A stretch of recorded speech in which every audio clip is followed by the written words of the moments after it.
I pee in my diaper, of course.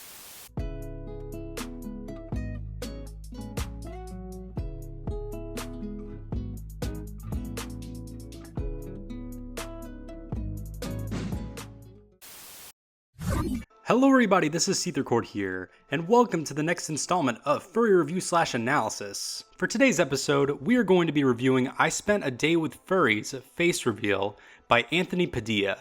If you guys don't know who Anthony Padilla is, he was basically one half of the extremely successful YouTube channel Smosh. I remember growing up and being a very huge fan of Smosh back during my days of being in middle school as a young teenager. I remember every week on Friday after school coming home onto the computer to watch their newest video, as well as tune in every year for their food battle series, where Ian would pick up his pink frosted sprinkled donut up against some random food of Anthony's choice in a competition of random tasks for their food to complete. How about this flamethrower? Come on, Chili Pepper, let's do this! Oh, Chili Pepper guts! Come on, Donut. I know we can. And then have one of them die in the end. What are you doing? Die!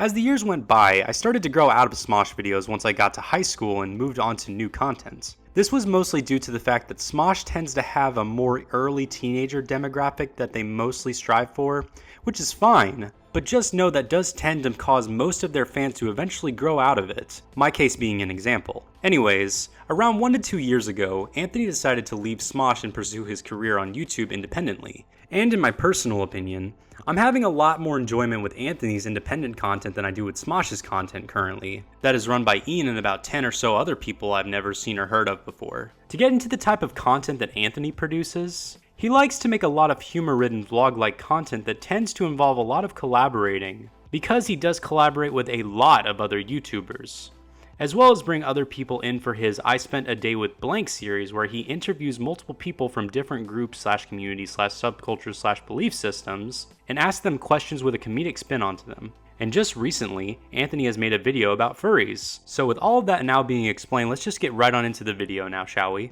Hey, thank you so much for coming out, thank you for having me. Milo! Oh, hi, hug it out. Yeah. Hey. Aaron? Oh, thank you. Great to meet you. It's so nice to meet you. Thank you so much for coming out, Bo. Can you explain what it is that you do? I've been making fursuits since I was 13 years old. So I'm a furry artist, and I just draw cute little things like that. This is my character, Cozy.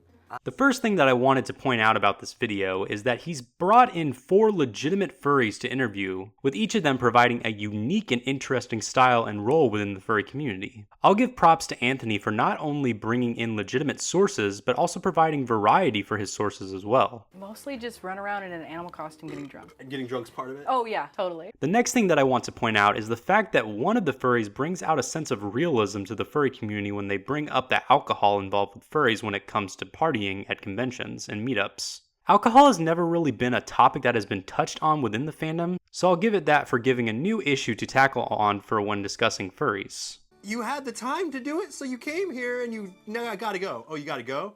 Oh, Ruby's not into normies. Is it hard to use your iPhone and Face ID with that on? Well, you see, I have Android. Oh, okay. I also want to point out that I really like the essence of the old school Smosh humor / editing style that you can see through Anthony's editing. I just wanted to make this something interesting to point out because since I used to be a big Smosh fan back in the day, this kind of drives the nostalgia for me. So what was the process like and how long did it take you to build that? It takes about 2 weeks if that's all you're doing, and then a few months if you're giving yourself like normal times to eat and sleep and breathe. When it comes to just a head, I could do a head in like a couple days or a week. But when it comes to a full bodysuit, I made this full bodysuit in 2 weeks and rushed for a convention. So yeah, you could make one in a week if you wanted to. Wow. Are they expensive? What's that like? The average range could be anywhere from, I'm gonna say, 700 to 7,000.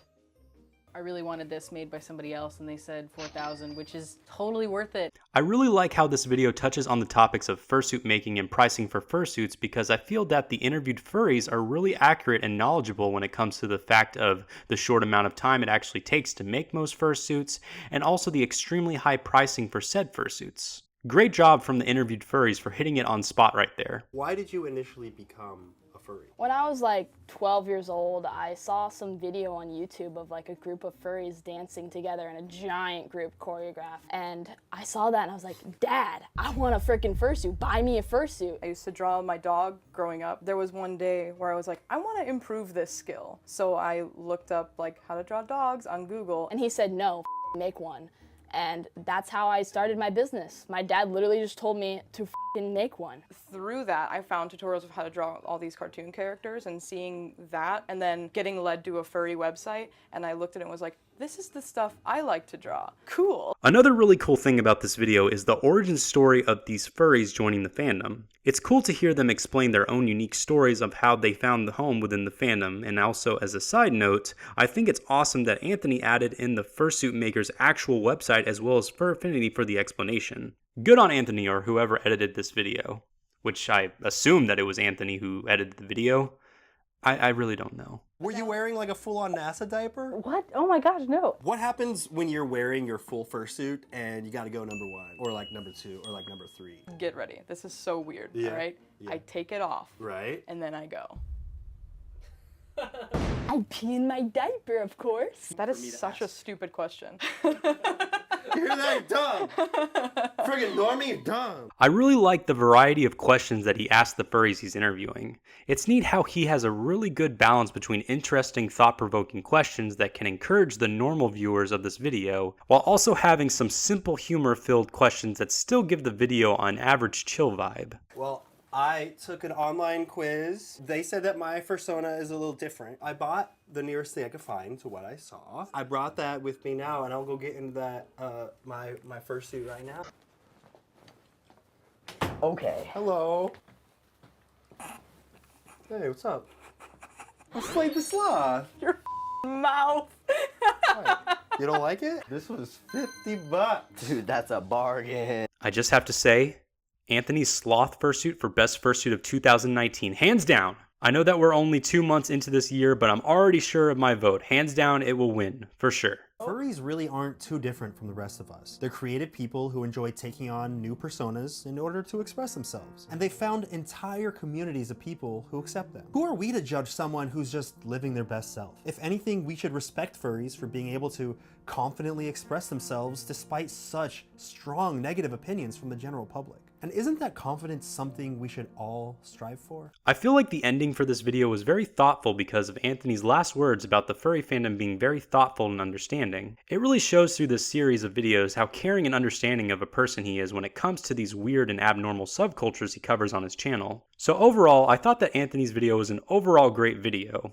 It had great editing, great information, very memorable and funny moments, and an overall big heart behind all of it. I definitely recommend giving this video a watch yourself, and definitely check out Anthony's YouTube channel, as well as all the interviewed furries' social media. I will have a link in the description down below to all of them. And that pretty much wraps up this episode of Furry Review / Analysis. How do you guys feel about this video overall? How do you guys feel about Anthony's video? How do you feel about the furries he interviewed? How do you feel about the state of the furry fandom through this video overall? Do you think this video deserves praise? Do you think this video deserves hate? Let me know down in the comment section down below. If you enjoyed my content and want to further help out my channel, please consider donating to my Patreon page, hitting that like button, turning on that notification bell, and subscribing all together. I have been SeetherCord, and I will see you guys in the next video.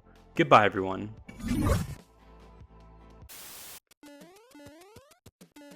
Go up here. Okay, we're outside again. Oh, nah, that was sexy, and I just died. I was going like, oh, that was so great, and I just died. You can't compliment yourself when you play video games. You're gonna end up dying if you do that. Anyway, let's go back, and I did a boost. That's bullshit. Okay, I'm gonna try that again.